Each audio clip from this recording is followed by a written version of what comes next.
My girlfriend cried. I kissed my ex. A moment of weakness I regret deeply. Please forgive me, I said.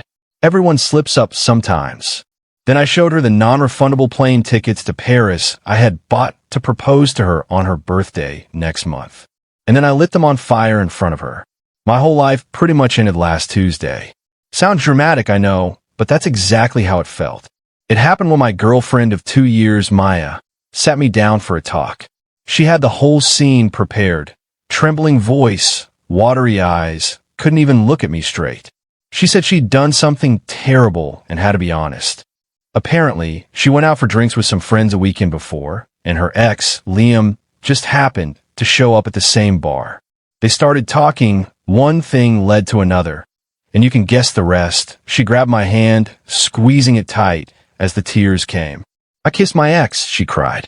It was a moment of weakness, and I regret it so much. Please forgive me.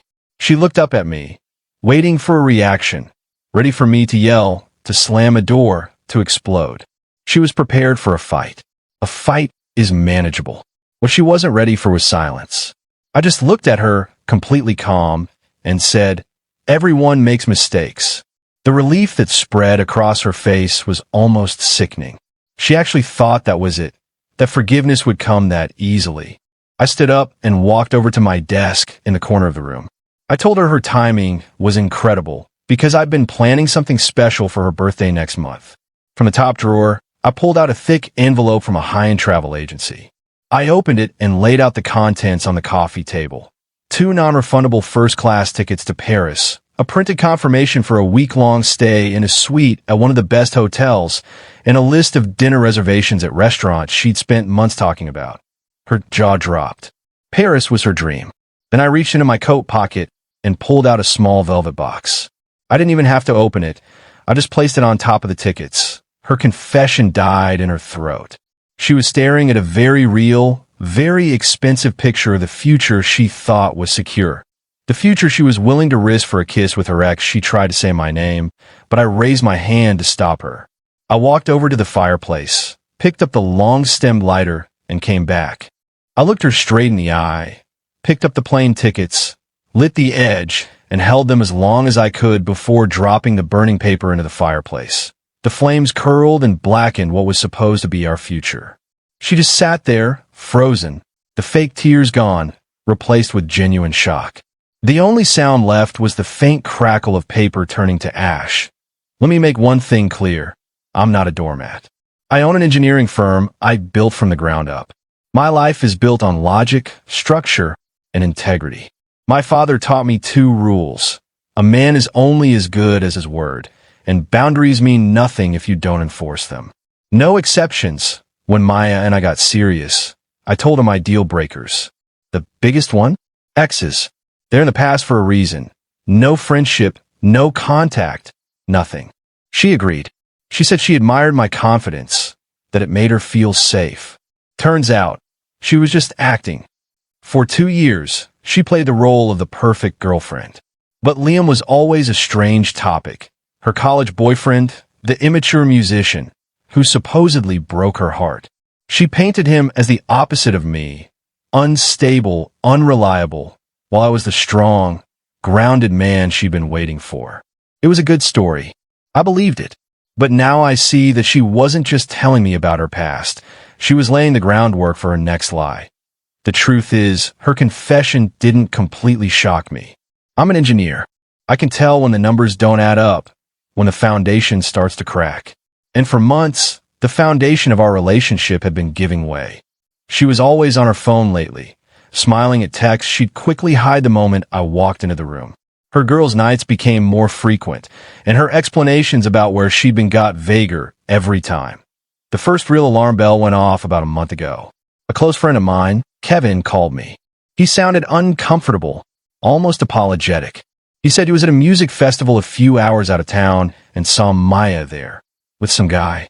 According to him, they were all over each other, holding hands, laughing, acting like a couple. He said he wouldn't have called, but when he saw them again the next day, it was obvious they were there together. When I confronted Maya, she didn't just deny it. She went on the attack. She pulled out a string of texts between her and her friend Tara about their supposed girls' weekend at the festival. She claimed they'd bumped into Tara's cousin, a guy she barely knew, and accused me of being paranoid. Then came the tears. She said I didn't trust her, made me feel like I was the one losing my mind. I backed off, but the seed of doubt was planted. Her story felt too smooth, too rehearsed. That's when I decided I needed real proof. I did something I'm not proud of, but I felt I had no other choice. I bought a small GPS tracker and hid it in the car, which technically was under my name. I felt like a stalker, but my gut wouldn't let it go. Over the next 2 weeks, I watched. The data didn't lie. Multiple trips to a bar across town where I knew Liam's band played. Random stops at a park near his apartment, right in the middle of the day when she was supposedly at client meetings. Her so-called moment of weakness wasn't a one-time mistake. It was a routine. Her tearful confession later wasn't honesty. It was strategy. She must have sensed I was catching on and decided to preempt it with a smaller, more forgivable S.O. When I sat in that living room with the smoke from the burning tickets curling in the air, I wasn't just reacting to a kiss. I was reacting to months of deceit. She finally found her voice and started screaming. She called me a psycho, said I was throwing away our entire future over one stupid mistake. I let her rant until she ran out of breath. Then, calmly, I held up my phone. On the screen was a map, a cluster of little red dots marking her secret trips. It wasn't a kiss, Maya, I said quietly. It was a second life. The color drained from her face. All the fight vanished. She just sat there, frozen. I told her to pack a bag and be gone by the time I got back from the gym. When I returned, she was still there, locked in the guest room like a teenager in trouble. She thought she could just wait me out. She was wrong. The next morning, I made the calls. My lawyer, Mark, sent over a formal 7-day eviction notice by noon. I went to the bank, withdrew every cent from our joint accounts, and moved it into a new one. I called the credit card companies and had her removed as an authorized user. Then I started scrubbing her from my digital life, changing passwords, removing her access to everything from streaming platforms to our shared photo album. But the real turning point, the thing that shifted this from just a cheating story to something far darker, came from my own field of work. As an engineer, I deal with invoices, statements, and ledgers every day. Details matter to me. While reviewing our joint household account, I noticed a series of small overpayments to a utility company. Not much, maybe $5 or $10 extra each month, but consistent. When I called the company, they had no record of those extra amounts. The payments were being rerouted somewhere else. Cross-referencing the transaction codes with my bank revealed they were going to a credit card I didn't recognize. I didn't have enough info to dig deeper, until I got lucky that a few days into our silent standoff, a letter arrived in the mail. It was addressed to Maya, from a bank she'd never mentioned before. That I would have ignored it, but the envelope was marked second notice, urgent. On the off chance it was a dead issue that could legally affect our joint assets, I opened it was a credit card statement and a gold mine. The card was in her name only, with a massive credit limit. The statement went on for pages, filled with charges for designer clothes, spa visits, and upscale restaurants I'd never even heard of. Her spending was miles beyond her salary. The bottom. The payments section caught my eye. Most of the balance was being paid automatically from another bank account, one belonging to a number corporation. That was the real secret. Liam was just a distraction. This was the business that, yes, someone who set up corporations before. I knew even number companies had to be registered somewhere. I spent half the night digging through public records and finally found it.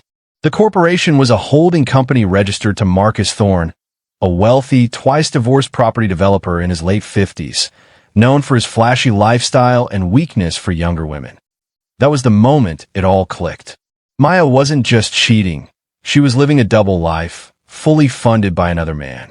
My proposal, our future, wasn't her dream. It was just another investment in her portfolio of men that I hired a private investigator. Not to prove she was cheating, I already knew that, but to get proof of her relationship with Thorne. The PI, a no-nonsense ex-cop, had photos within days. Maya and Marcus having an intimate lunch at a 5-star hotel. The report confirmed Marcus had paid the bill with the same corporate credit card that covered Maya's secret card. The circle was complete. The 7-day eviction period was a masterclass in manipulation.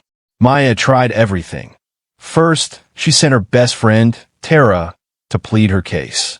Tara stormed in, calling me controlling and abusive for tracking Maya's car. I didn't argue. I simply laid the PI photos on the table. Maya and Marcus Thorne, hand in hand, laughing over champagne. I asked Tara if she knew her friend was taking money from a rich older man while living under my roof. She went silent, her face drained of color. Then she left without a word. Next came Maya's parents, showing up unannounced, try to play the concerned family card. They talked about forgiveness, about second chances. I asked if they'd ever met Marcus Thorne. The way both of them flinched told me everything. They'd known all along. They were complicit that I told them to leave before I called the police for trespassing. The most satisfying part came about a week before she moved out. A delivery arrived from a high-end electronics store, a brand new, top-of-the-line laptop. Inside the box was a gift receipt. Happy early birthday from Marcus that I signed for it. When Maya got home that night, I handed her the box. Looks like your retirement plan's still making deposits, I said. The look on her face, that flash of panic when she realized I knew everything, was better than any apology she could have offered. There were no lies left, nowhere left to hide. The day she finally moved out was quiet and gray. She called Liam for help. He was suddenly too busy. She called her parents. They refused to get involved again. She ended up hiring 2 guys off a moving app to haul her mountain of designer clothes and shoes out of my house. She was completely, utterly alone. As she stood in the doorway for the last time, she turned to me and spat. I hope this makes you happy. You've ruined my life. I looked at her and said, I didn't ruin your life, Maya. I just stopped paying for it. There's a difference. The final step was cleanup. My lawyer, Mark, sent 2 letters. The first was to Marcus Thorne, professional, concise, factual. It detailed Maya's deception, how she'd been living with me while taking his money. We included photos, bank records, and the PI report. We didn't make any demands. We just presented the facts. The second letter was to Liam, more direct. We attached the private investigator's bill, noting that his interference had directly caused those costs, along with the GPS logs and a polite reminder that meddling in someone's domestic life can lead to unforeseen consequences that I never heard back from Liam, though I did hear his band got dropped from their regular Tuesday night gig a week later. The bar's owner happens to be a business associate of one of my firm's clients. I may have mentioned the situation in passing. Coincidence? I'm sure. AS from Marcus Thorne. His reaction was swift. A week after receiving the letter, I got a credit alert. Maya's secret card had been canceled. Just like that, her primary source of income was gone. The last I heard, Maya's living in a cramped apartment she can barely afford, buried in debt. She tried launching a social media campaign, painting me as an abusive ex, but when a few anonymous users began posting photos of her with Marcus in the comments, her profiles vanished overnight. The real revenge wasn't the fire in the fireplace. That was just the opening act. The real revenge was systematic, precise, dismantling her fraudulent life piece by piece, and leaving her to face the consequences on her own. I sold the ring, and I'm taking my sister to Paris. Turns out, non-refundable. Tickets can sometimes be exchanged.